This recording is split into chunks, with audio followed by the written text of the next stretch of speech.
Merci de prendre le rendez-vous de l'information sur BB24. À toutes et à tous, bonjour, voici le sommaire. Elles sont souvent délaissées des personnes du troisième âge en raison de leur état de santé ou des maladies. Comment prendre soin d'une personne âgée? Élément de réponse dans cette édition.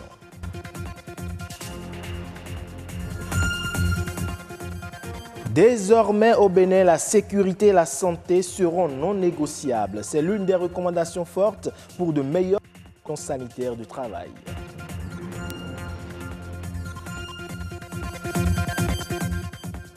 Librairie par terre et librairie classique, la concurrence est rude. Si la première est un soulagement pour la bourse des parents, la seconde, plus sécurisée, est mieux prisée.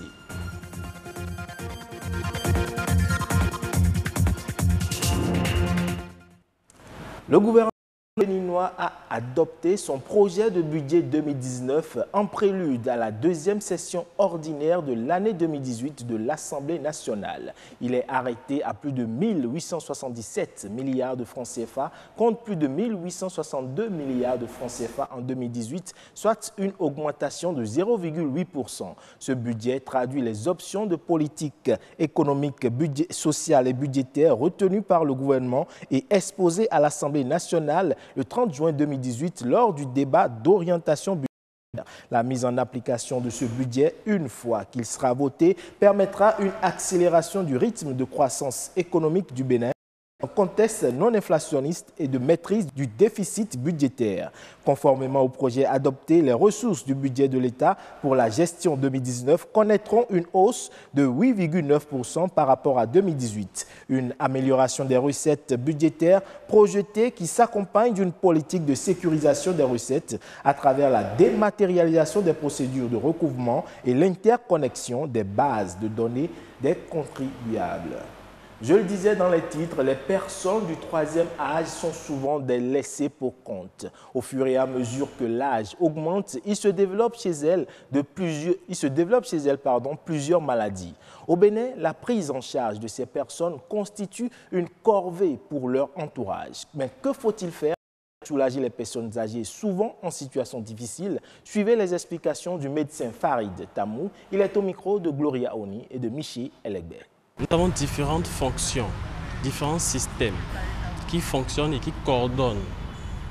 Alors, ces différentes fonctions vont s'altérer. C'est ça la vieillesse.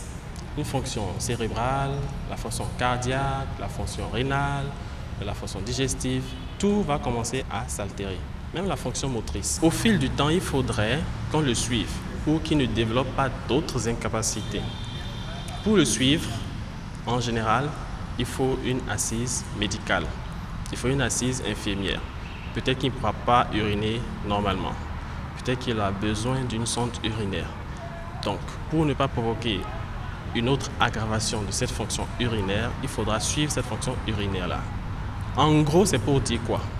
La prise en charge de ces personnes qui sont atteintes de maladies de la vieillesse est médicale.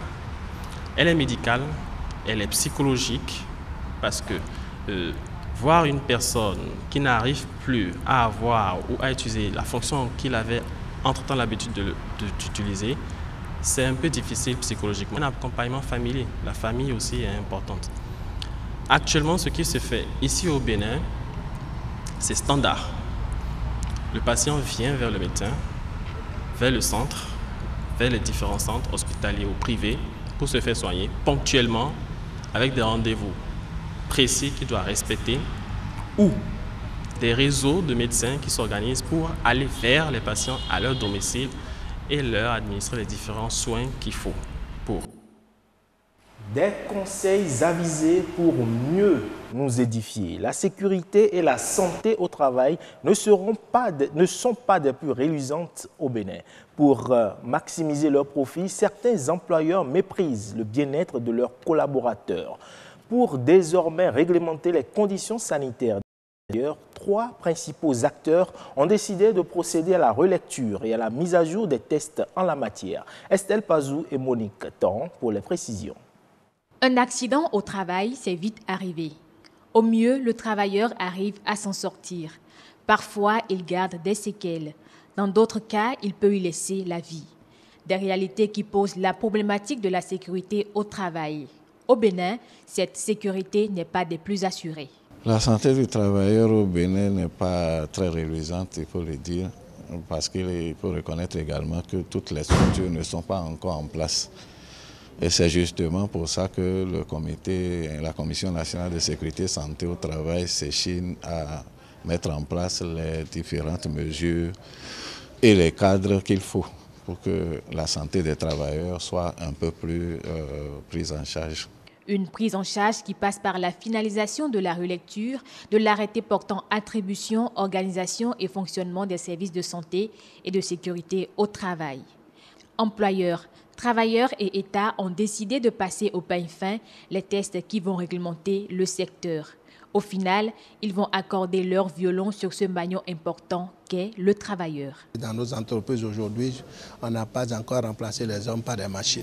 Donc nous devons travailler sur ces hommes-là pour que mieux ils se portent, mieux nos entreprises également se porteraient.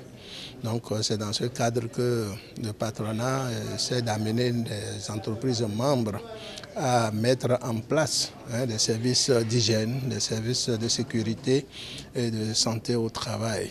Chacune des parties présentes parle de rôle, mais surtout d'engagement. Notre rôle, nous apportons déjà notre partition et nous allons continuer à le faire d'ailleurs. Nous sommes pour la plupart des spécialistes également en santé au travail et nous contribuons avec nos expériences à satisfaire cette doléance-là.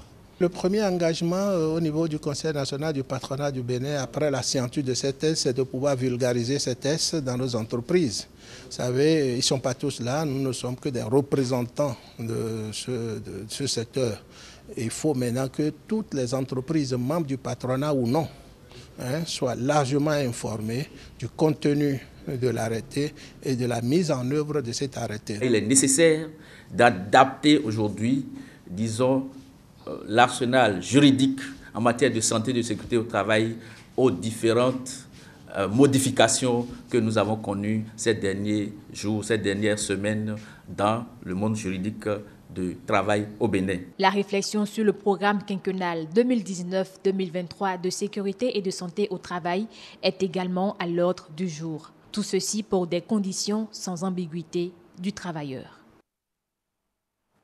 Parlons littérature à présent avec les ouvrages de deuxième main et les ouvrages vendus dans les librairies. Ces derniers d'ailleurs sont parfois préférés à ceux vendus dans la rue. Mais quelles sont les insuffisances des librairies par terre et la valeur des livres vendus dans les librairies dites classiques? Suivez ce reportage de Gloria Oni et Jules Akwaikou pour plus de précisions. Des ouvrages de la rue ou de seconde main, malgré leur état, attirent une clientèle au pouvoir d'achat faible et font parfois l'objet d'une forte affluence aux grandes dames des librairies traditionnelles disposant d'ouvrages relativement neufs. Symphorien, bouquiniste depuis des années, exerce ce métier avec passion dans lequel il trouve son épanouissement. Il y a des livres au programme que nous vendons ici. Il y a des livres étudiants, des livres des étudiants à bon prix que nous vendons ici. Il y a aussi les Harlequins, nous deux, donc tous les livres qu'on veut. Comme toute activité génératrice de revenus, ce travail de boucanteur n'est pas à l'abri des tons de vache maigre. Autant jadis là, ça marche, mais à cette période-là, ça ne marche pas comme d'habitude. Bon, il y a la morosité économique, les gens n'ont pas l'argent, ils n'ont pas le sou pour... Même s'ils ont le désir d'acheter, ils n'ont pas l'argent pour acheter. Ils viennent plusieurs fois avant d'acheter 2-3 livres. Diverses sont les sources d'approvisionnement de ces librairies de la rue. Ce que vous voyez par terre là, ça vient de France au revoir, ça vient. Et nous approvisionnons dedans. Je vais au Sénégal, si je vois qu'un document est sorti d'ici, je vais aller vendre ce qui est sorti au Sénégal et j'amène ce qui est nouveau qu'on a adapté au programme là. Je trouve là-bas, j'amène ici. Cet engouement vers les ouvrages usagés exposés au coin des rues n'émeut guère la fidèle clientèle des librairies traditionnelles où sont exposés les livres relativement neufs. C'est la qualité qui compte, c'est pas faire de moyens. Il ne faut pas acheter un livre et puis dans 2 ou 3 mois, ça se gaspille ou bien. Donc moi, je préfère les livres du magasin par rapport à ceux qui se vendent par terre. Bien évidemment, il est à noter une variation des prix au niveau des 2 catégories d'ouvrages. La plaque, j'ai mis parfois 300 sur certains livres. J'ai mis 1000 francs sur d'autres. Il y a même des livres de 500. Ça ne coûte pas cher. Le livre le moins cher, donc, ça varie entre 950 et 1000 francs. Voilà, et on ira, le livre le plus cher, je pense, ça ne dépassera pas les 10 000 francs. Enrichir ses connaissances, repréciser ses notions, mieux affiner ses savoirs, c'est bien l'objectif poursuivi en allant vers les livres, qu'ils soient vieux ou neufs. Un objectif pas souvent atteint et seule une visite dans une bibliothèque permet de joindre les 2 bouts. Des fois, je vais à la bibliothèque, on passe les livres, on lit. Là, ça nous apporte un peu plus d'informations, pour bien sûr plus de culture par rapport à ce que les professeurs donnent. Généralement parce que les livres dont nous avons besoin, moi je n'en trouve pas à terre. Donc, en tout cas, là où on vend des livres, je n'ai pas encore eu une fois à trouver des livres dont on a besoin dans mon domaine à moi. Je ne paie pas les livres par terre, je préfère aller à la bibliothèque parce que les livres dont j'ai besoin ne sont pas par terre, je n'en trouve pas. Les ouvrages de seconde main exposés le long des trottoirs, les ouvrages neufs disposés dans les librairies, tous destinés à la vente, et les ouvrages exposés dans les bibliothèques, proposés à la lecture, aux consultations sur place ou au prêt, participent tous à un besoin d'assouvir la soif de connaissances. Divers sont les facteurs, surtout financiers, qui poussent aux fréquentations de ces différents lieux.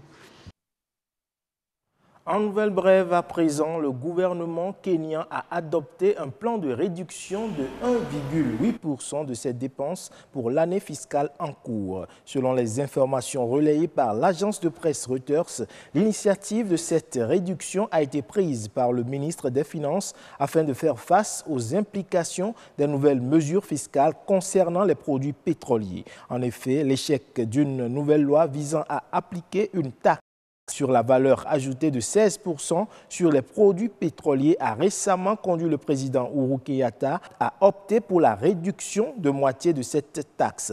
Pour rééquilibrer ses comptes, l'État kényan envisage de mettre en place d'autres nouvelles taxes en vue d'élargir la fiscale. Cela devrait lui permettre de mobiliser les ressources nécessaires à la mise en œuvre de son programme budgétaire axé sur les investissements massifs dans les secteurs de la santé, du logement, de l'agriculture et de la manufacture.